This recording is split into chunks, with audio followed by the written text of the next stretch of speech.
Welcome back to another episode of the ISP F1 Visa Navigator. My name is Cynthia Moses, and in today's episode, we are guiding you on how to confidently address your marital status during your US student visa interview.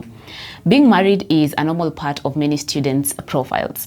With a clear plan and consistent documentation, you can turn your marriage into a strength in your F1 visa interview. So, what then should you say and do at your interview if you're married, whether your spouse is staying back or coming with you?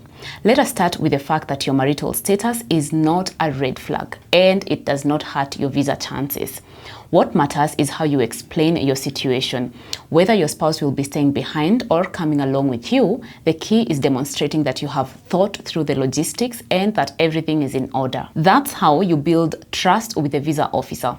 Now, if your spouse is staying back home, that can actually help reinforce your ties with the country, which is a key contributing factor in visa approvals. If they are joining you in the United States, on the other hand, then your focus will shift to financial preparedness and your shared plans to return home after your studies.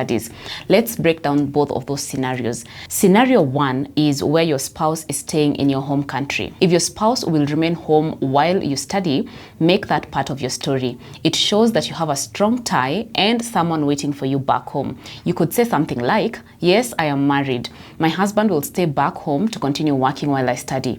We made this decision together and I plan to return home after graduation so that we can continue our lives together." This shows maturity, planning, and intent to return. Also, be ready to explain how your spouse will manage financially. Mention if they are employed or have independent income. That tells the visa officer that your spouse will not be financially dependent on you during your studies, which could be a concern. Now, let's take a look at scenario 2 when the spouse is coming with you on an F2 visa. If your spouse will join you, that is perfectly acceptable too. It comes with additional responsibilities though. Make sure that your DS-160 and supporting documents reflect this clearly. And during the interview, explain the plan with confidence. You could say something like, "My wife will be accompanying me on an F2 visa and we have the financial support to cover both of us during that program." The key here is to show financial preparedness. You will need to prove you can afford your education and your spouse's living expenses, especially since F2 dependents are not allowed to work in the United States.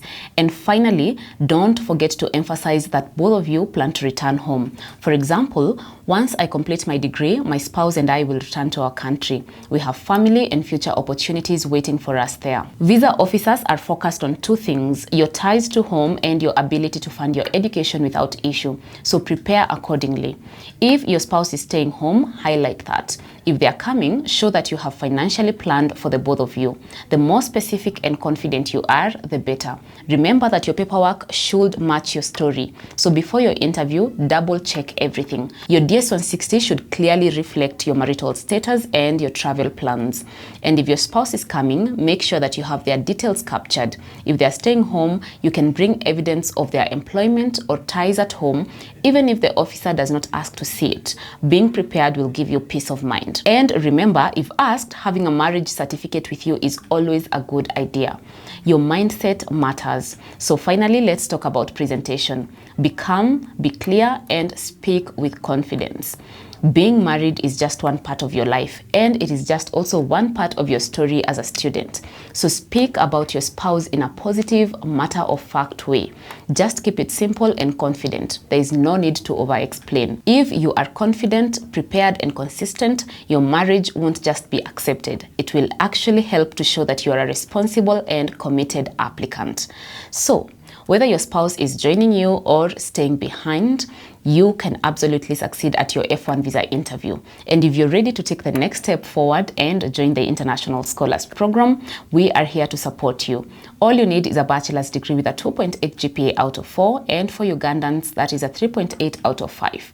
And at ISP, we do not check or consider your high school grades as a qualification. To get our program handbook and begin your master's journey, visit our website, www.internationalscholarsprogram.com. And on social media, we are on Facebook, YouTube, LinkedIn, TikTok, X, and Instagram, all at International Scholars Program. Thank you for joining me today on the ISP F1 Visa Navigator. I will see you on the next episode.